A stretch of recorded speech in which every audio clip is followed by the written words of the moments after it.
সাবস্টিটিউটের সময় একজন খেলোয়াড়কে ঠিক 10 সেকেন্ডের মধ্যেই মাঠ ছাড়তে হবে, আর যদি সে না পারে তাহলে ওই দলকে পুরো 1 মিনিট একজন খেলোয়াড় কম নিয়ে খেলতে হবে। থ্রোইং বা গোল কিক নিতে হবে মাত্র 5 সেকেন্ডের মধ্যে। গোল কিক নিতে 5 সেকেন্ড দেরি করলে প্রতিপক্ষ সরাসরি একটা কর্নার পেয়ে যাবে। দ্বিতীয়ত, সময় নষ্টের এই সূত্র ধরেই আসে মাঠে ইনজুরির সেই বিখ্যাত নাটকের কথা। আচ্ছা বলুন তো, ম্যাচের শেষ দিকে কতবার আমরা দেখেছি খেলোয়াড়রা ব্যথায় রীতিমতো গড়াগড়ি খাচ্ছে আর স্ট্রেচারে করে বাইরে যাওয়ার কয়েক সেকেন্ডের মধ্যেই জাদুকরীভাবে একদম সুস্থ হয়ে উঠছে, তাই না? তো এই নাটক এবার পুরোপুরি বন্ধ।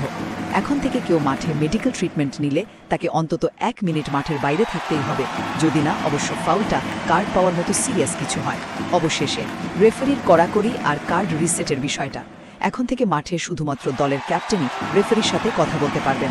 অন্য কেউ তর্ক করলে সাথে সাথে হলুদ কার্ড, আর মাঠ ছাড়তে প্রতিবাদ জানালে জুটবে সরাসরি লাল কার্ড। তবে হ্যাঁ, ফিফা একদিকে যেমন রেফারির ক্ষমতা বাড়াচ্ছে, তেমনি বড় ম্যাচগুলোর কথা ভেবে গ্রুপ পর্ব ও কোয়ার্টার ফাইনালের পর আগের সব হলুদ কার্ড মুছে ফেলার বা ক্লিন স্লেট নিয়ম করেছে, যাতে বড় ম্যাচগুলোতে আমরা সেরা তারকাদের মিস না করি।